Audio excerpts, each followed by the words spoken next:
Chers amis, une fois de plus, je suis content d'être là aujourd'hui pour vous apporter cette nouvelle méditation que nous trouvons dans 1 Corinthiens, le chapitre 1er, verset 19. Aussi, il est écrit, « Je détruirai la sagesse des sages. » Cette parole est une menace pour le sage de ce monde, mais une promesse pour le simple croyant. Les savants de profession ont toujours cherché à détruire la foi des humbles, mais leurs efforts seront inutiles. Leurs arguments se brisent, leurs théories s'enfoncent par leur propre poids et leurs intrigues sont découvertes avant que le but en soit atteint. Le vieil évangile n'est point encore anéanti et il ne peut l'être tant que le Seigneur vit. S'il avait pu être exterminé il y a longtemps, qu'il aurait disparu de la terre. Pour nous, nous ne pouvons pas détruire la sagesse des sages et ne devons pas le tenter, car cette œuvre-là est dans des meilleures mains que les nôtres. Le Seigneur a dit lui-même, « J'abolirai » et il ne parle pas en vain. Il déclare 2 fois sa résolution dans ce verset disant « J'abolirai, j'anéantirai » et il ne l'abandonnera pas, soyons-en certains.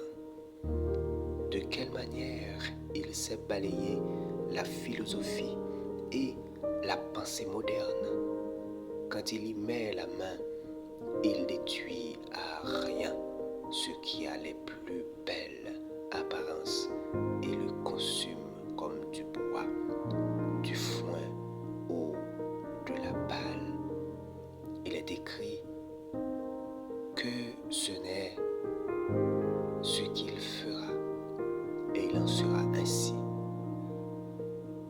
Seigneur, hâte ce temps et fais triompher ta parole.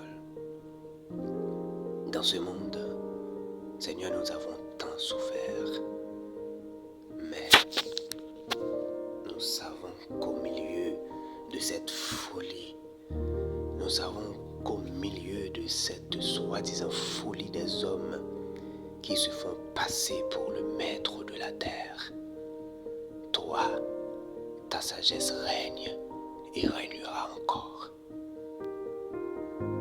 Au nom de Jésus, reste avec nous.